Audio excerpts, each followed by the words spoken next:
सवाल छांटने हैं। वाक्यों में से हमें बताना है कि ये वाक्य किस सवाल का है। ये है, चाचा जी का हवाई जहाज एयरपोर्ट पर उतर गया होगा। तो उतर गया होगा कौन से काल में आएगा? भूतकाल में। कौन से काल में? भूतकाल। श्रीमान कुमार ने अपने माता पिता को तीर्थ यात्रा करवाई, यानी तीर्थ यात्रा पहले करवा चुके हैं वो, तो कौन से काल में आएगा? भूतकाल में।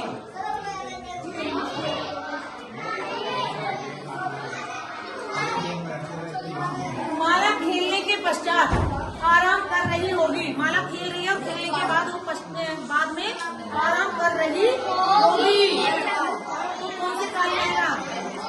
भूतकाल। यानी ये तीनों ही वाक्य हमारे संदिग्ध भूतकाल के हैं, यानी हमें संदेह है कि वो कर रही होगी इस काम को, तो कौन सा है? भूतकाल।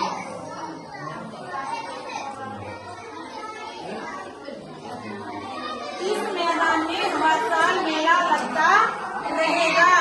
लगता रहेगा, आगे लगता रहेगा, हर साल। भविष्यकाल।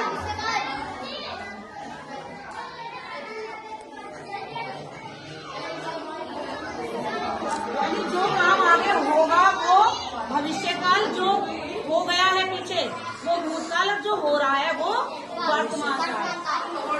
रानी गिटार बजाती है। बजाती है, वर्तमान काल।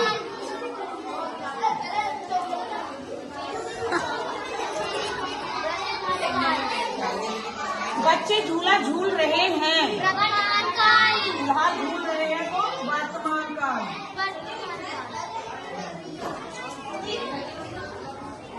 शायद बस जल्दी आ जाए। शायद यानी हमें पक्का पता नहीं है, हम उम्मीद कर रहे हैं कि शायद बस जल्दी आ जाए। भविष्य काल।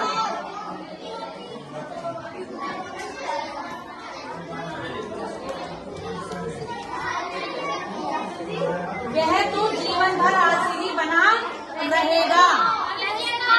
भविष्य काल।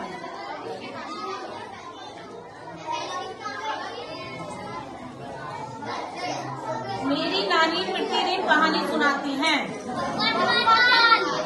सुनाती है ना, वर्तमान काल। हम कल अक्षरधाम देखने जाएंगे। भविष्य काल।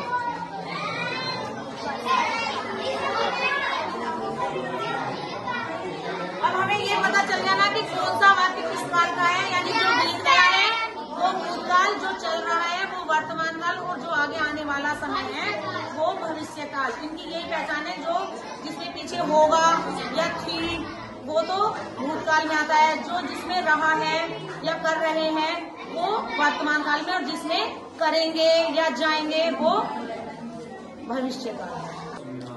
कल मैंने आप सबको बताया था कि हमें संविधान की क्यों जरूरत पड़ी थी। क्यों बताया था ना, हम किससे आजाद हुए थे? ब्रिटिश से। कब आजाद हुए?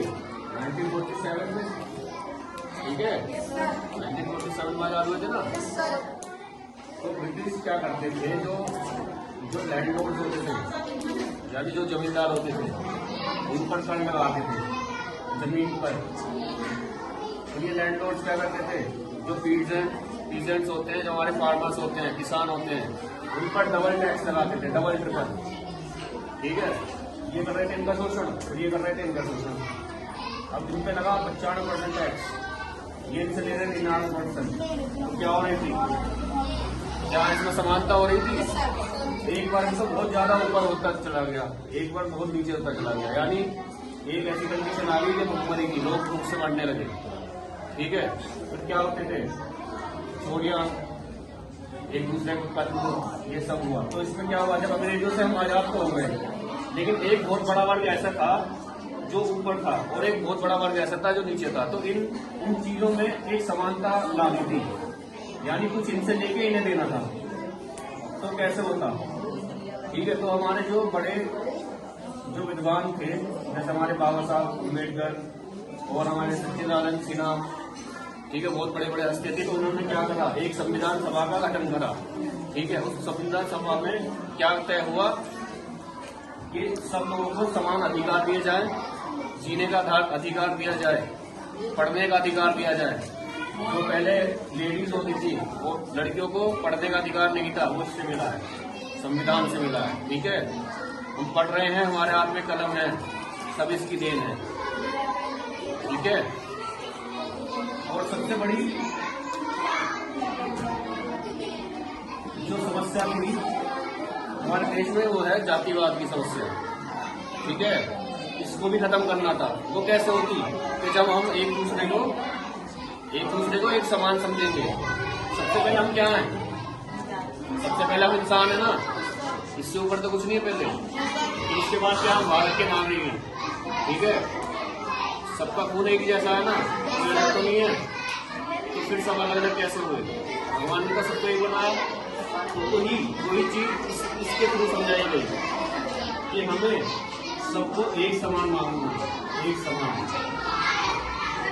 हमें भेदभाव नहीं करना।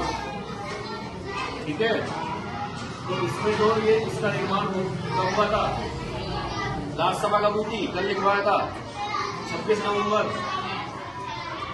1949, 26 नवंबर 1949 है ना, इस दिन ये बनके तैयार था। इस दिन 247 लोगों ने इसका समर्थन किया, और कुछ ऐसे थे जो इसका विरोध भी कर रहे थे। ठीक है, हमेशा लोग ऐसे होते हैं कि समर्थन भी करते हैं, विरोध भी करते हैं, और ये अच्छी चीज है।